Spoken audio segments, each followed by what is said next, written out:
Topic is gene cloning through PCR.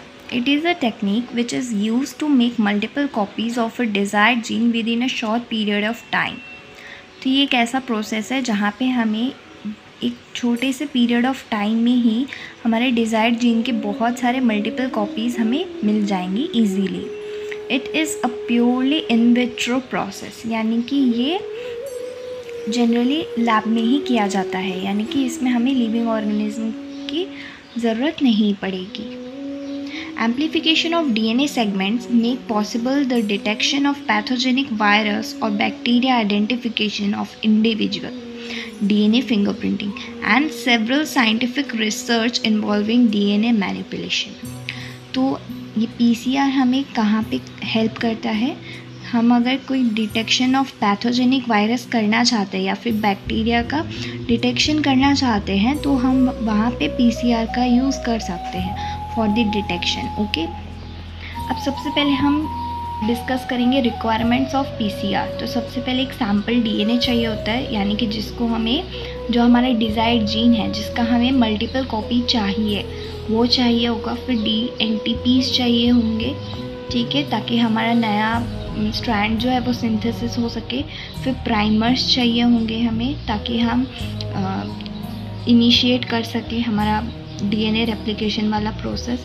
उसके बाद हमें एक DNA पॉलीमरेज भी चाहिए होगा. DNA पॉलीमरेज क्यों? क्योंकि हमें सिंथेसिस करना है तो वो हम खुद तो कर नहीं पाएंगे, तो हमें उसके लिए एंजाइम चाहिए DNA पॉलीमरेज. बट एक ख़ास बात है, PCR में DNA पॉलीमरेज हम जो लेते हैं वो हम थर्मस एक्वेटिकस बैक्टीरिया का लेते हैं. वाई?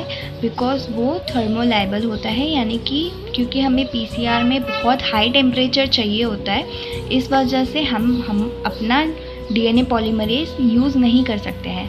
तो इसलिए हम एक थर्मस एक्वेटिकस नाम के बैक्टीरिया का DNA पॉलीमरेज लेते हैं, जिसको हम टैग DNA पॉलीमरेज भी कहते हैं, ताकि वो DNA पॉलीमरेज जो है टैग DNA पॉलीमरेज वो हाई टेम्परेचर पे डीनेचुरेशन प्रोसेस में ना जाए और वो हमारे PCR प्रोसेस को फर्दर कंटिन्यू कर सके.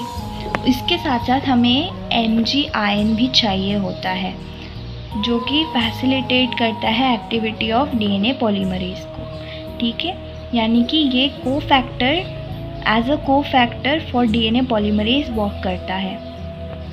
अब हम देखते हैं basic steps for PCR. Okay, तो सबसे पहले हमें isolation of sample DNA from the tissue और सेल.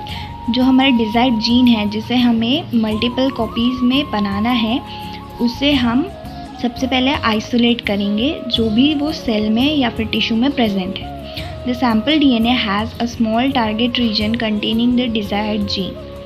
अब वो DNA निकालने के बाद उसमें से हमारा जो डिज़ायर्ड जीन है, यानी कि वो छोटा सा पोर्शन जिसे हमें मतलब चाहिए, जो हमारे लिए मायने रखता है, हम उसे पहले आइसोलेट करेंगे. The sample along with all the required materials are added in the specialised tubes named as PCR tubes and the tubes are kept in the PCR machine. अब हमने जो रिक्वायरमेंट्स ऑफ PCR वाली चीज़ें पढ़ी और हमारा जो सैम्पल है उसे हम एक ट्यूब में डालेंगे, PCR ट्यूब में, और उसे मशीन के अंदर डाल देंगे. The machine carries out a number of reaction cycle thereby multiplying the target region. ठीक है, तो इससे क्या होगा कि हम PCR में जो भी हम साइकिल्स चलाएंगे उसके हिसाब से हमारा जो जीन है वो उतना नंबर में इंक्रीज़ हो जाएगा. The multiple copies of target DNA can be used in various research objectives.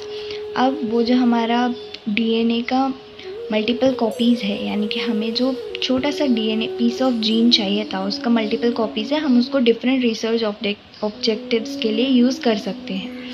ये चीज़ ध्यान रखना, this technique was invented by Kary Mullis. Okay, because ये वाइवा में पूछा जाता है during practicals.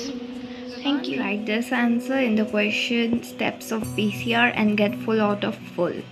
Okay, so first we have to draw a segment to be amplified. Okay, then the first step is denaturation, in which hydrogen bonds are broken down, which is at degree 90 to 92 degrees Celsius. Okay, sample DNA double helix becomes single stranded DNA. Okay, then we have to add primer. Then the step is annealing. Annealing is from 40 degrees Celsius to 60 degrees Celsius, and then primer got added to the ends of the template strands. Primers annealed. Okay, then we have to add tag polymerase, tag DNA polymerase. Extension is the step name. It is at 72 degrees Celsius for 2 minutes, and then the synthesis starts. After synthesis completes, cycle 1 completes, and again the denaturation process is started. And like this the cycle is continued.